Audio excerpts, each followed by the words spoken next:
تو میرے بیٹے نے مجھے آ کے بتایا کہ ایک بوڑھی عورت آئی ہے باہر مسئلہ پوچھنے. توجہ کرنا ذرا بات پر, اور خاص غور کرنا کہ عرض کرنے لگا ہوں. فرماتے میرے بیٹے نے بتایا کہ ابا جی بوڑھی سی عورت ہے. وہ کہتی ہے میں نے امام صاحب سے سوال پوچھنا ہے. فرماتے پردے کے پیچھے بٹھایا, میں بھی بیٹھ گیا تو بی بی آئی اور جچے تلے لفظوں میں فٹافٹ اس نے بات شروع کر دی. عورت کو حکم ہے غیر محرم سے بات کرے تو میٹھے انداز میں نہ کرے, میٹھے انداز. مرد کے لیے بھی حکم ہے بیویوں سے گفتگو کرے تو اس طرح کے جملوں میں نہ کرے جس سے توجہ پیدا ہو, موٹی سی دو حرفی بات کرے. یہ سارے میرے بھائی ان چیزوں کا دھیان رکھا کرے. عورت غیر محرم کے ساتھ میٹھی گفتگو کرنا, دلوں میں کجی پیدا ہو, یہ منع ہے. امام صاحب فرماتے ہیں بوڑھی تھی پر اس نے بات چھیڑی پردے کے پیچھے بیٹھ کے, تو بڑے جچے تلے 2-3 جملوں میں کہنے لگی امام صاحب مسئلہ پوچھنا ہے.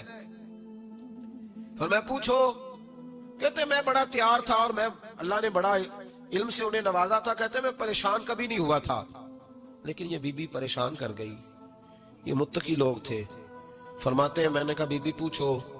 کہنے لگی حضور میں نا محنت کی کمائی سے روٹی کھاتی ہوں, چرخا رکھا ہوا ہے, سوت کاٹ کے اس کی کمائی کھاتی ہوں, سارا دن مزدوری کرتی ہوں, کبھی کبھی کام رہ جاتا ہے تو 14ویں کے چاند کی روشنی میں چھت پہ بیٹھ جاتی ہوں تو چرخا کاٹتی ہوں. بادشاہ کا لشکر میرے قریب سے کبھی کبھی گزرتا ہے, ان کے پاس بڑی بڑی لالٹینیں, بڑے بڑے ان کے پاس روشنی کے بندوبست ہوتے ہیں. لشکر بادشاہ کا گزرتا ہے تو بہت بڑا لشکر ہوتا ہے, کئی کلومیٹر تک وہ گزرتا جاتا ہے, تو کئی دفعہ اچانک اس کی روشنی بھی میرے چرخے پہ پڑ جاتی ہے. مسئلہ یہ پوچھنا ہے کہ اس روشنی میں جو میں سوت کاٹتی ہوں اس کی کمائی میرے لیے حلال ہے کہ حرام ہے؟ امام احمد بن حنبل فرماتے ہیں میں تڑپ کے رویا. بی بی تو کبھی کسی نے پوچھا ہی نہیں, اتنی باریک. کہنے لگی بیوہ ہوں, بے اولاد ہوں, مزدوری کر کے روٹی کھاتی ہوں. پوچھنا یہ تھا.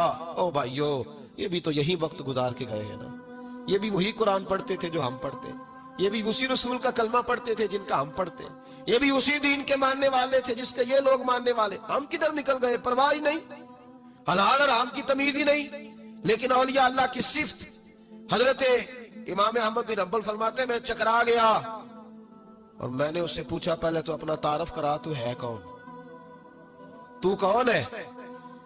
اس نے کہا حضور تعارف چھوڑے, جو مسئلہ پوچھنے آئے اسے اپنا ڈیٹا بھی دینا پڑتا ہے, ہمیں بتا دیا تو چھوڑے. فرمایا نہیں پہلے بتا تو کون ہے. تو وہ کہنے لگی میں حضرت بشر حافی کی ہمشیرہ ہوں.